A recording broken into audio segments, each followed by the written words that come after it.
In February 2024, hundreds of people queued outside a newly opened dental practice in Bristol, hoping to register as NHS patients.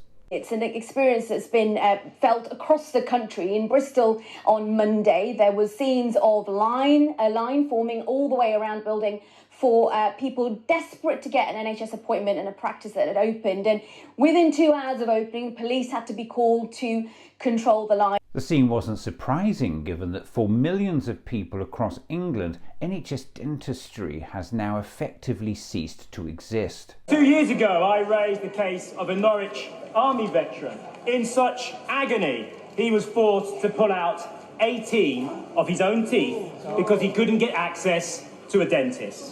Commenting on the queues in Bristol in February last year, then Shadow Health Secretary Wes Streeting said this.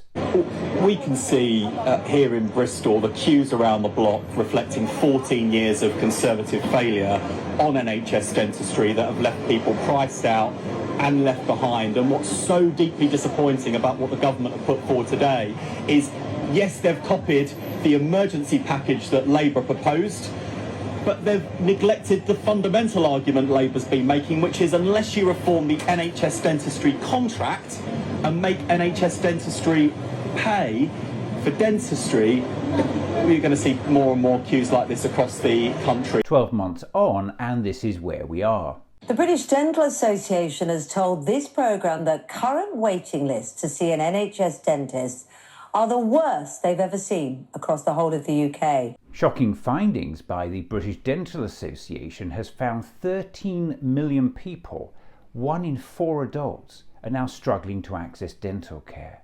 Just think about that, 13 million. Today, long queues once again formed outside the same Bristol dental clinic as it opened a further 100 in-person registrations.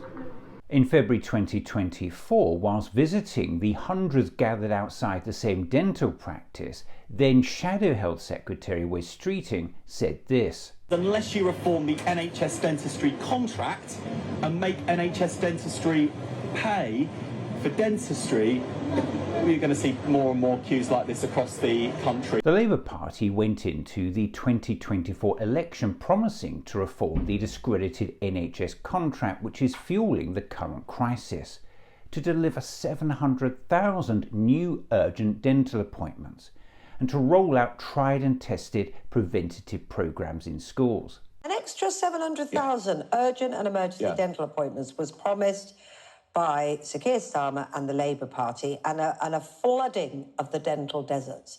Where's the plan for that? In fact, according to the British Dental Association, there's been no material progress to date. The BDA say it's deeply concerned that the Treasury is now standing in the way of progress, and that decisions made in the coming spending review and NHS 10-year plan could either sink or save the service. They've inherited a huge problem from the last lot, but you want to see the plan for how you're going to quickly start to address it, because it does become your problem. You have inherited, you can blame them for that, for the problem, but it's your responsibility in government. How are you going to resolve it and make it better? The BDA says the Treasury's move to hit NHS practices with a national insurance hike without any corresponding support leaves the service at its lowest ebb. Many providers are already delivering some NHS care at a financial loss, and recent pay awards failed to cover the surging costs of treatment, translating into real terms cuts in funding. The situation is desperate. For some elderly people, not getting dental care can be fatal. Good oral health is very relevant to, general health. And sadly, we've got, elderly people in care homes who've got dental problems that really are shortening their lifespan because they can't, have an appropriate diet. They're getting infections in their mouth, which is leading on to more complications. This is not just simply about teeth. This is about the health of the nation. Labour pledged in their manifesto to reform the discredited contract dentists work to, a system that's fueled an exodus from the NHS workforce.